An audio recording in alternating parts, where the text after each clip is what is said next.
Welcome in. It's ACC baseball, etc. Danny Graves. I'm Daron Vaught. Danny, vibe check. How we doing? It's May. It's May, man. We're going to crown an ACC champion a little bit later this month. I know. It's pretty amazing. I can't believe, like, looking at the schedule and seeing where teams are in the schedule, like, it's down at the bottom. And I'm like, there's not many games left. Yeah. Like, what are we doing? Like, how did this just fly by so fast? But I mean, that's baseball, right? Season always seems to fly by.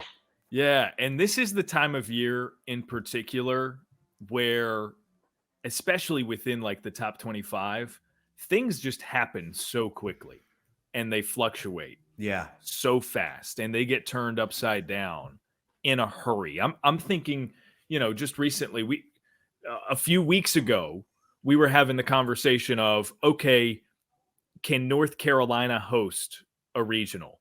Is Duke even going to get in?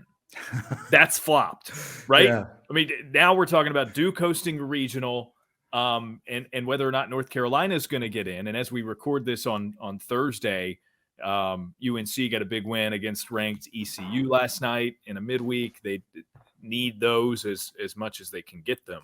Mm-hmm.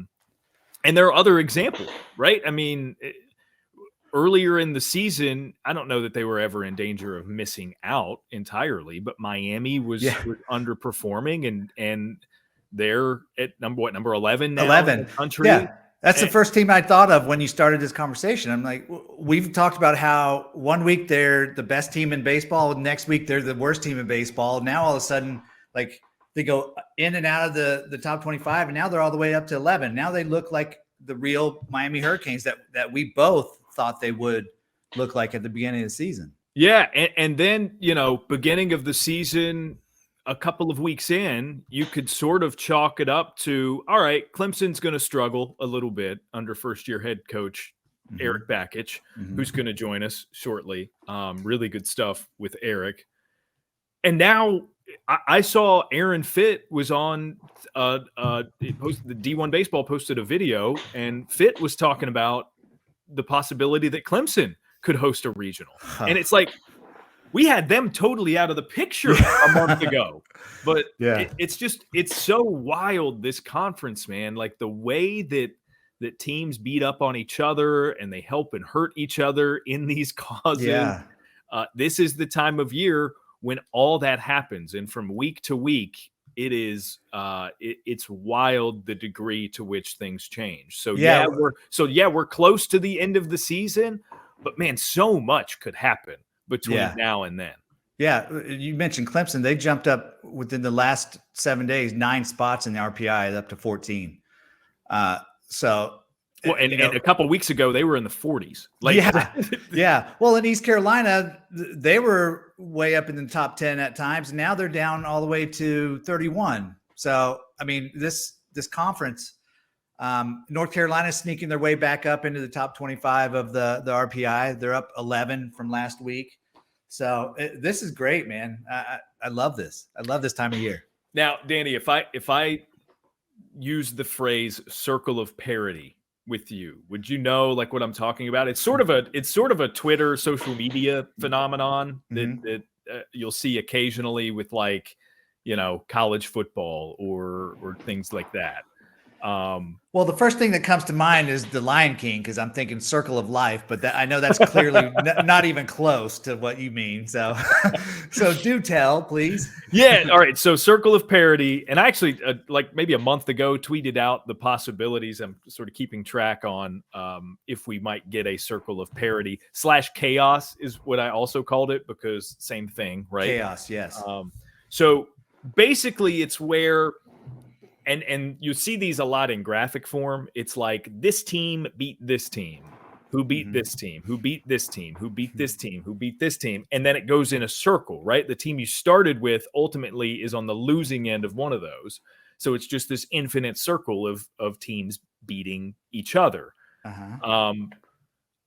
I theorized a while ago that we might get one of these in the ACC, with the exception of Wake Forest, of course, who has not lost an ACC series. And I'm talking about series wins and losses, okay? Right.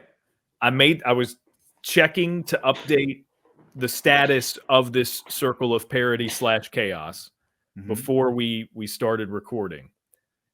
And we are breaking news. I don't know. We don't have a sounder for that or anything. Breaking news. Da, da, da, da. Whether we want it or not, we are getting a 13-team circle of parity with Wake Forest on the outside by the end of the season.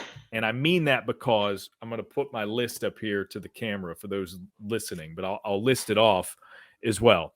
So here I've got it written down that Clemson beat Notre Dame, who beat Louisville, who beat BC, who beat NC State, who beat Florida State, who beat Pitt, who beat Virginia Tech, who beat Virginia, who beat Miami, who beat UNC, who beat Duke. And then I've got greater than Georgia Tech in parentheses beyond Duke, because they are yet to play. That's a series I've got not this coming weekend, but next weekend. But then I got to thinking, and it doesn't matter who wins that series because Georgia Tech also beat Clemson and lost to North Carolina. So either way, whatever the result is in that series, they are winners over Clemson. And we're going to get our circle of parity, 13 teams worth. Minus Wake Forest, yeah. Minus Wake Forest being the outlier. And, you know, if they lose a series, there's a chance that we could work them into the circle because they've beaten everybody, right? So, we'll see. Is that what the graph is going to look like, or are you doing like some fancy looking graph? It'll be more refined than my folded up index card here. But I will put it together, and it'll just be like logo greater than symbol, logo greater than, and the idea is that you do it in a circle. In a circle, okay. Rather than the list that's going to wrap back up to the top, as I noted it here. All right. But it just goes to show the competitive nature of the league and the wackiness on a weekend, week out basis. I mean, everybody is capable of beating everybody else, maybe with the exception of Wake Forest, but that's TBD. Right. I think we've talked about this since day one, from the very first show that we've had, about the parity in this league and, you know, how good every team is. And even the teams that are struggling, they still show up and they beat the good teams. You know, Wake Forest is in their own little world. And I think we all have known that for quite some time. But, you know, the beginning of the season, we never would have thought, at least I wouldn't have thought Notre Dame would be up there where they are, because of their rebuilding type program. Yes, they got a lot of seniors, but a new coach coming in, Coach Stifler, a new staff, and they struggled early. And now their overall record 25-17, and they're right up there with Boston College in the ACC conference standings. So, I mean, so many teams. It's amazing. Virginia Tech, as good as they are, they have a losing record in conference, but they're 26-16 overall. So this Louisville too, 9-12. Yeah, come on, Louisville's that's bananas. They're one of the better teams in the country. They're top 25 every single year, and NC State too. I mean, this league, people don't give it credit. Starting to get credit now that we had Mike Rooney on last week and talking about how great the ACC was. And the next that'll help. That'll help with the credibility a little bit. Yeah. So instant street cred when Mike Rooney speaks about the ACC. Yeah. So yeah, it's just, and you know, speaking of Runes, he mentioned his only fear with Wake Forest. He mentioned it last week, talking about the teams that were the odds-on favorites the past couple of years from the SEC, right? You had Tennessee last year, Arkansas in 2021. Right. He mentioned his only fear being that Wake Forest was this year's version of those two teams. I just want to say, I have that fear more for LSU, objectively. Yeah. And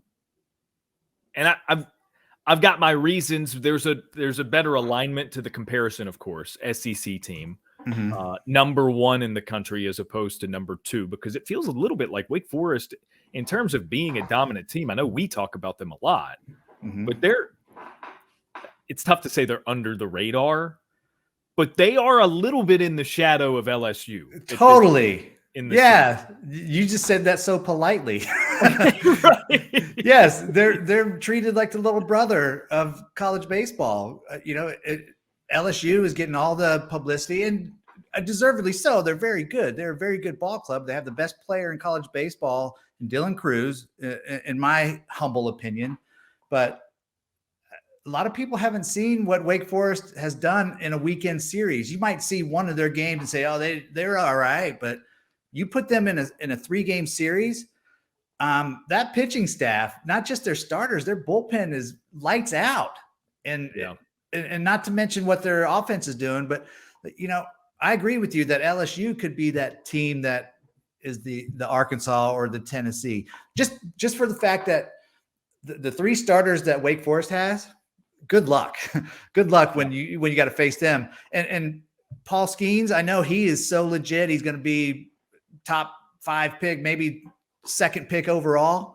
But the guys behind him are good, but Wake Forest has 3 guys in the Golden Spikes Award watch list, all 3 starters. So, I mean, it's not the constant array that Wake Forest has. Right. And the numbers are there to back it up, right? You look up team ERA, team strikeouts, that sort of thing. Like Wake sets the tone. And again, 2022 Tennessee, 2021 Arkansas, they lost in super regionals to ACC teams for that. Yeah, thank you. I was hoping you were going to say that. Yeah. I could envision a scenario where LSU gets through their regional, of course, and they get matched up with like a Miami in a super. And, Miami plays like we know they can play. I mean, really, you can fill in the blank with any ACC team, I think, that makes the tournament. Well, because Miami's probably going to host, LSU is going to host, so we won't see them matched up in a super, right? I mean, at least that's kind of the thought. Yeah, it would be. How about Clemson? Also could be. The way they're playing and Caden Grice? Yeah. North Carolina could maybe they're currently, I'm looking at the recent projections. UNC, man, that's a fun regional. The Conway region, Coastal Carolina hosting includes ECU is the 2 seed, North Carolina is the 3, Maine is the 4 seed.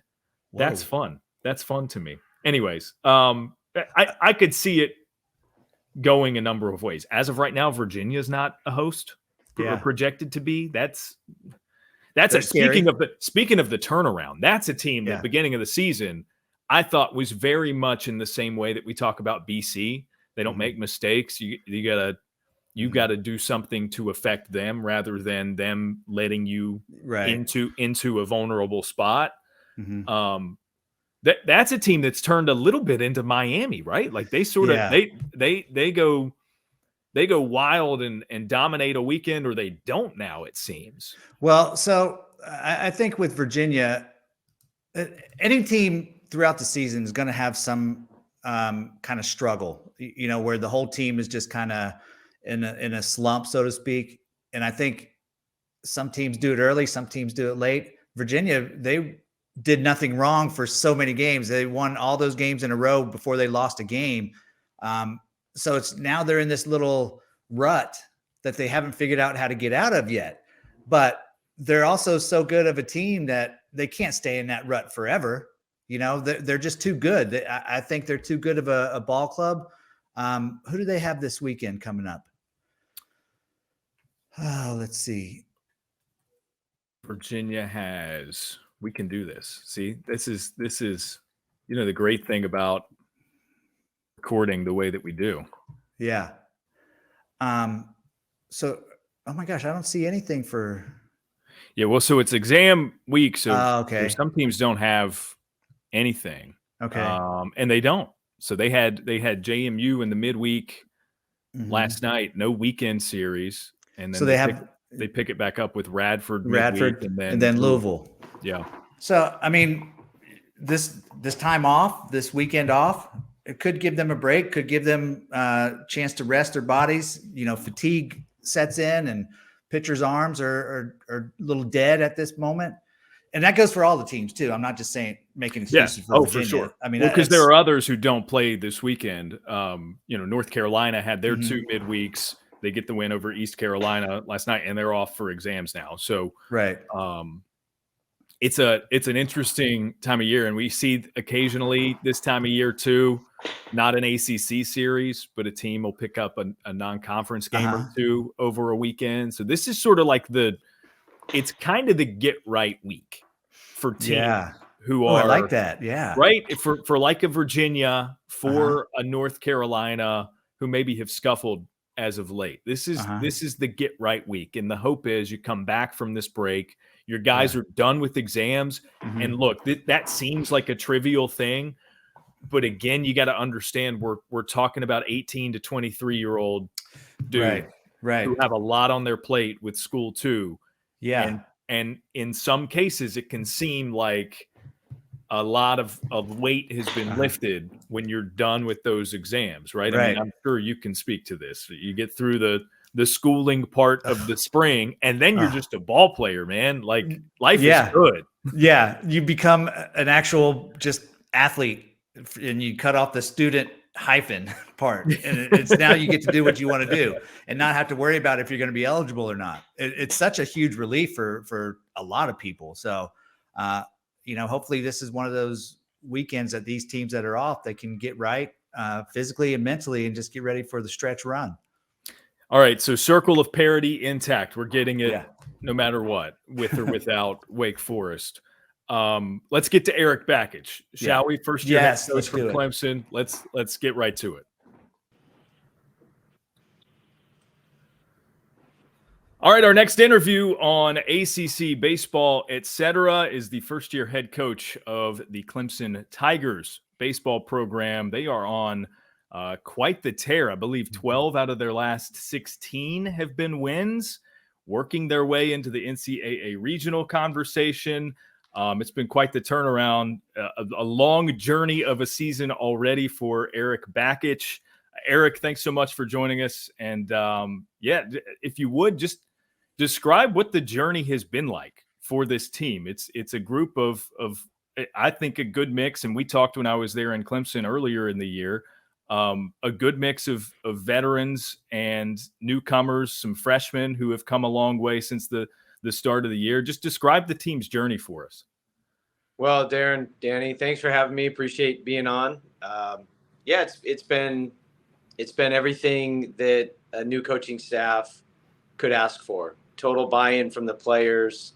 And then this journey that we've been on, I actually really like that we battled so much adversity early on. It's helped shape, who we are now. We wouldn't be playing good baseball now had we not faced those struggles early. So it's very much created the identity of being a tough, resilient team that has the ability to get back up when they've been knocked down, because we got knocked down so much. And the reality is we dug ourselves such a huge hole the first 3 weeks of the season that, we needed to do something like this to put ourselves in the conversation.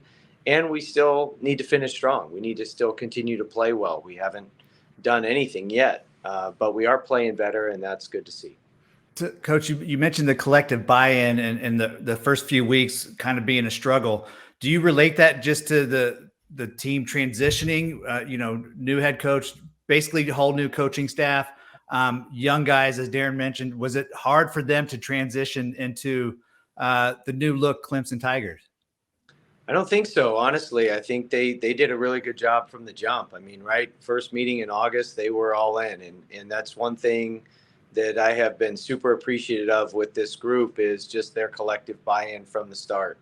It just feels like they were hungry, thirsty. They were wanting Clemson baseball to get back to the level that everybody knows it's supposed to be at.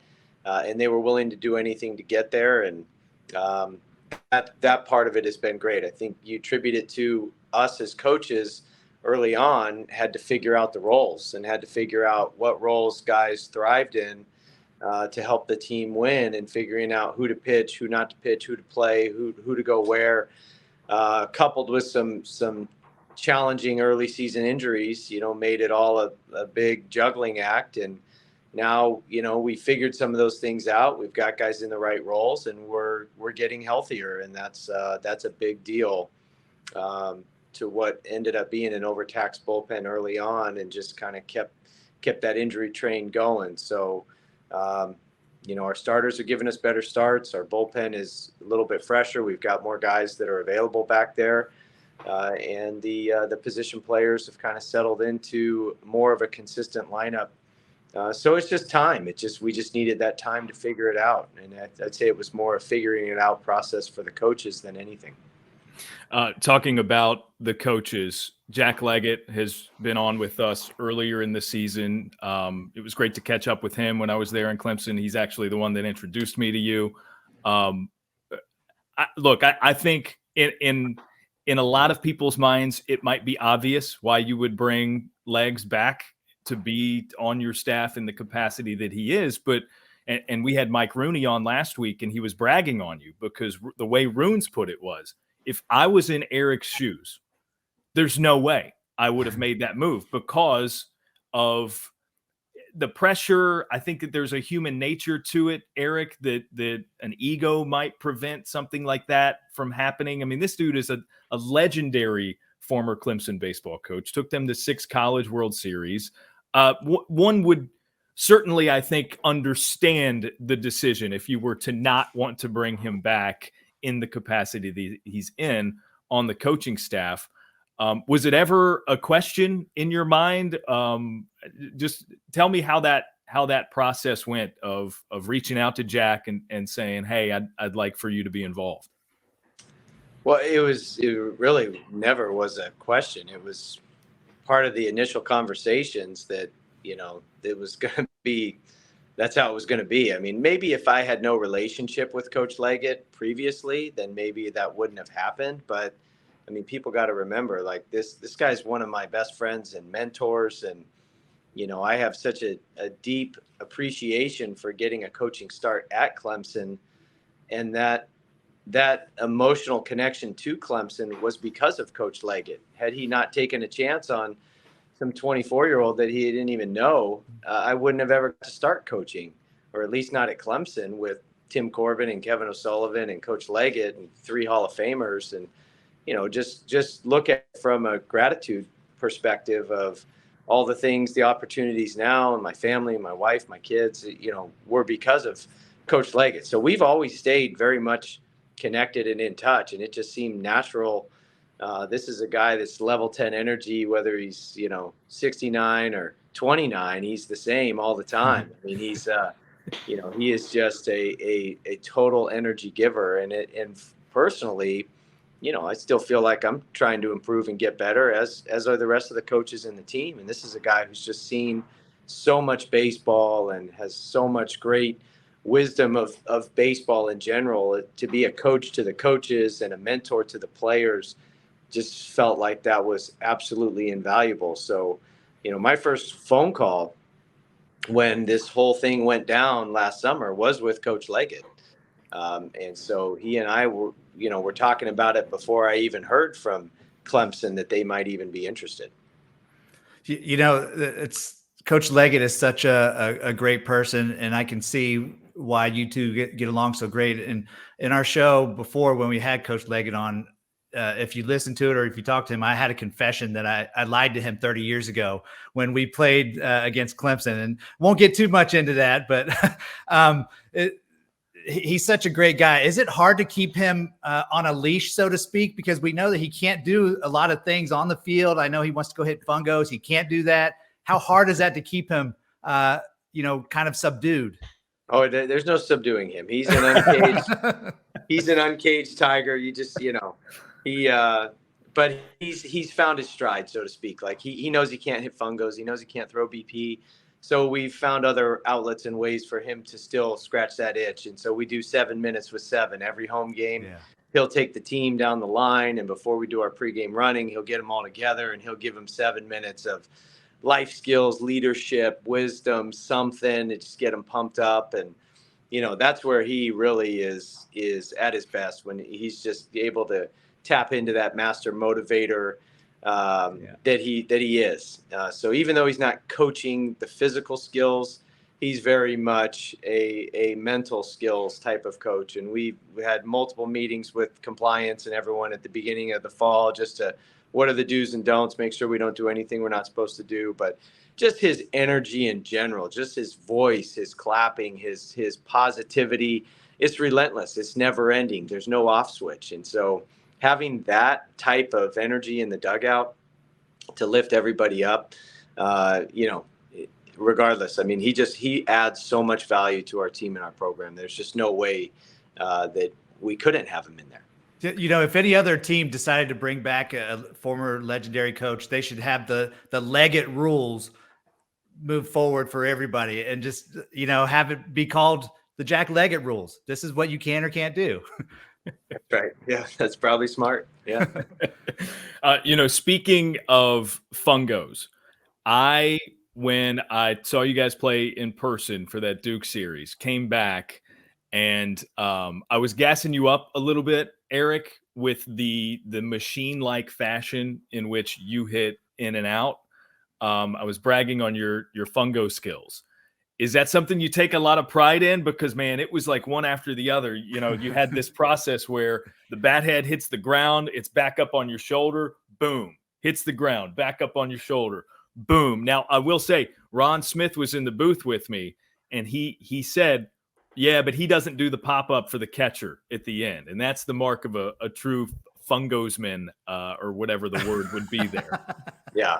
Yeah. Well, I've seen that pop up to the catcher just end up in the outfielder in the stands. So we don't do that. But yeah, usually I just try to hit home runs when I do pregame fungos and see how far I can hit it and have the outfielder rob them.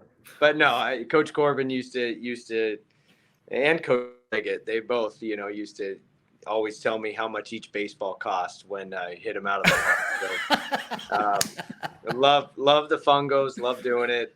Enjoy hitting the pregame IO. Yeah, there is a rhythm and a flow to it, and it's just part of our routine. But no, it's just something, probably like Coach Leggett, you got the fungo in the hand all the time and just like swinging it. So yeah, I just enjoy it. Kind of still feel like a young player, getting hit a little bit, but probably try to hit him out of the park a few too many times. You took some grounders that weekend too, though, if I recall. There was a pregame, I think it was on Sunday. We got some footage of you on the ACCNX broadcast over there at third, taking some grounders. I mean, I didn't know you did that, but yeah, a very immature adult. Think I'm a kid all the time. So I like getting in there with the guys, like lifting with them, like playing around with them. Taking ground balls, swinging the bat. I just like baseball, and I just like being around it. So yeah, sometimes can't help it. Definitely base run with them, slide with them, do all that stuff. I mean, you think that's bad? You should see youth camp. Oh boy. Well, listen, Daron, in coach's defense, I did see that he had 1,000 fielding percentage when he was a college player. So, right. I mean, it's not like he's going to go embarrass himself or anybody else. Danny, that was left field. That was. Hey, it doesn't matter. It doesn't matter. I wasn't going to say where it was or how many opportunities you had. You could have had 500. You could have had 10. It was 1,000. Right. Well, the year before that was at third base, and it definitely was not 1,000. That was a bit of a demotion, but should have listed my position as right-handed batter's box. That would have been more accurate.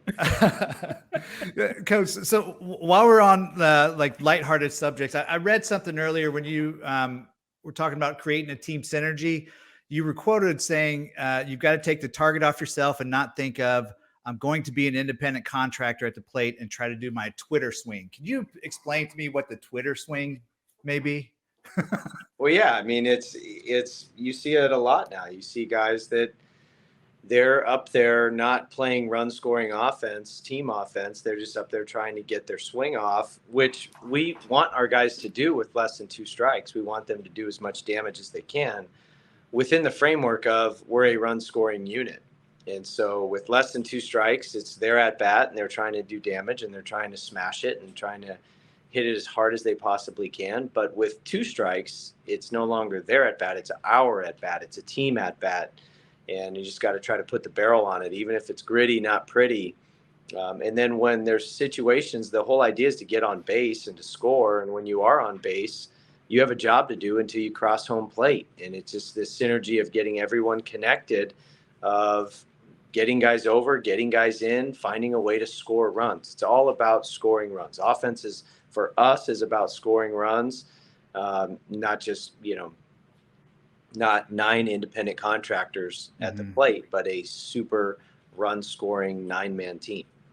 Love it. I love that. Yeah. I want to let you brag on some of your guys while we've got you. I want to start with Kaden Grice, because this is a guy who's been embattled a little bit throughout his career there at Clemson.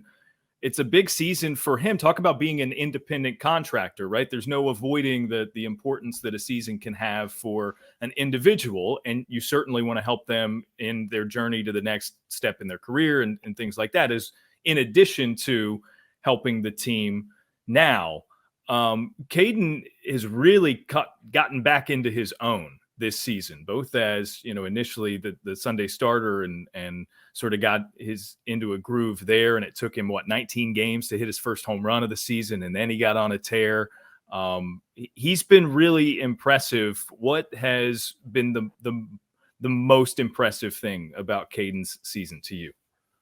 Well, the most impressive is just his physicality. I mean, he's a specimen. This is a kid that's just, his God-given ability is off the charts. And so I think personally his success has really stemmed from being a two-way player again. His hitting has helped his pitching, and his pitching has helped his hitting.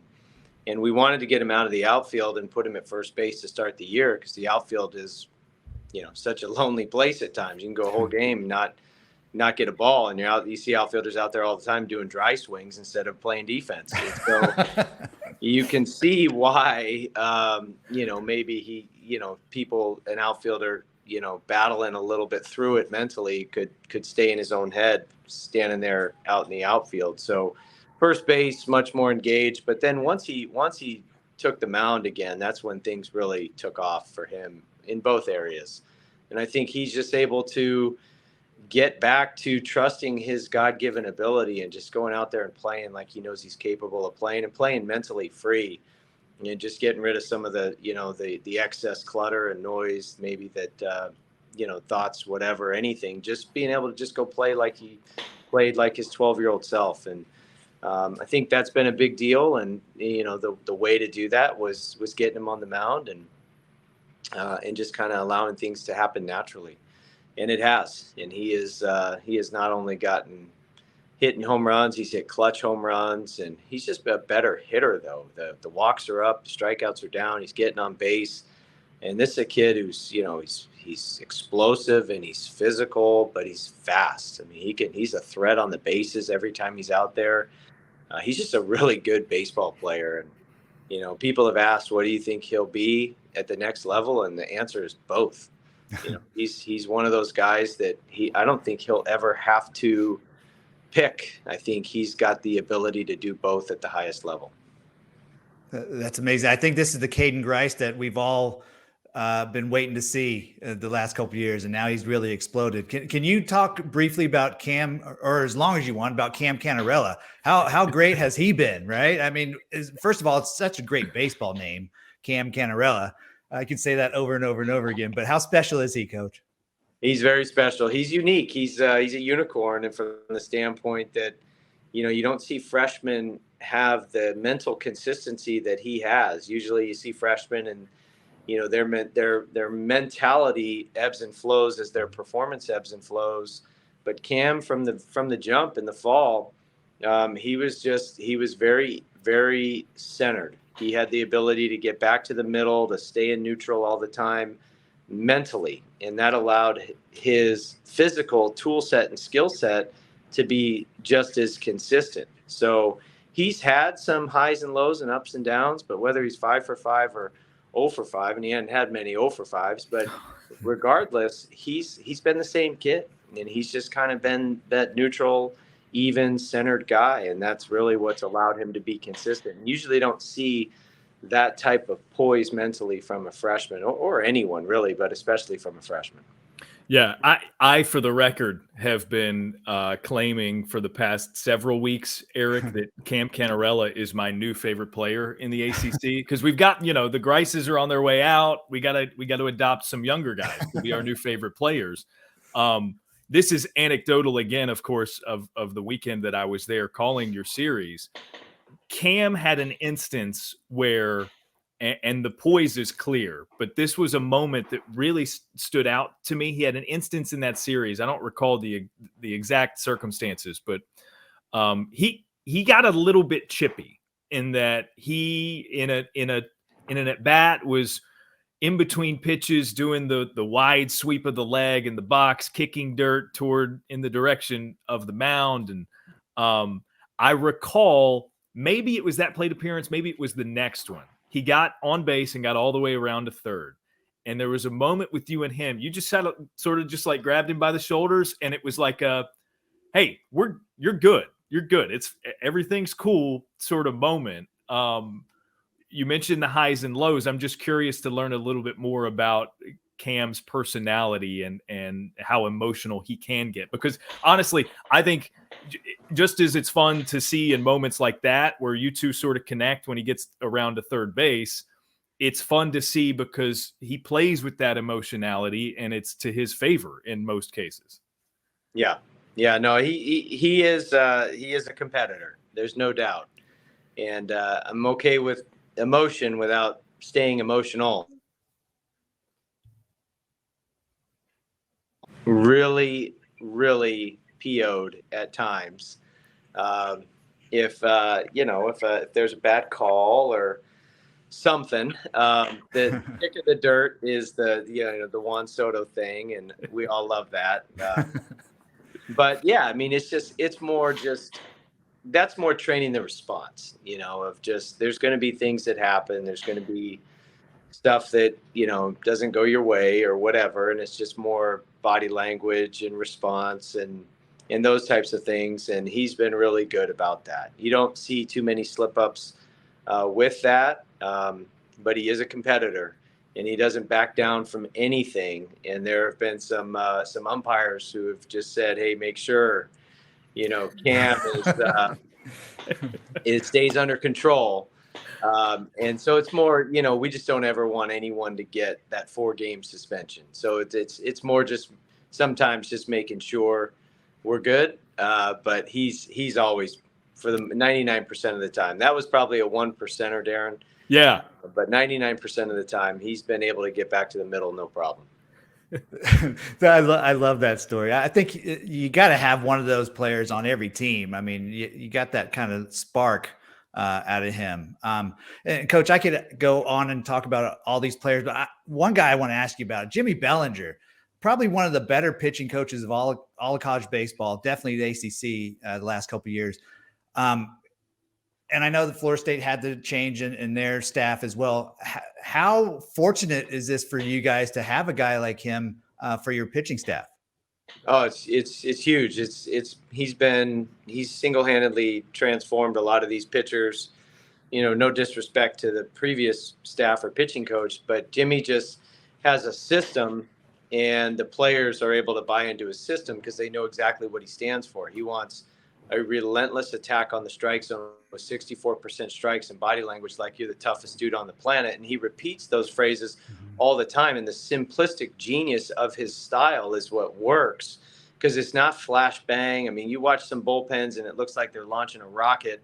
And for him, he's keeping strike percentage, and they know immediately after every bullpen, what their strike percentage is, and they're being coached on their body language all the time and showing toughness. And, that's the Long Islander. But it comes out on the mound, and it is awesome what he's able to help these guys with harnessing their stuff into command and also being tough on the mound. And that's just philosophically, stuff is great. You have to continue to work on stuff and velocity and movement and deception. That's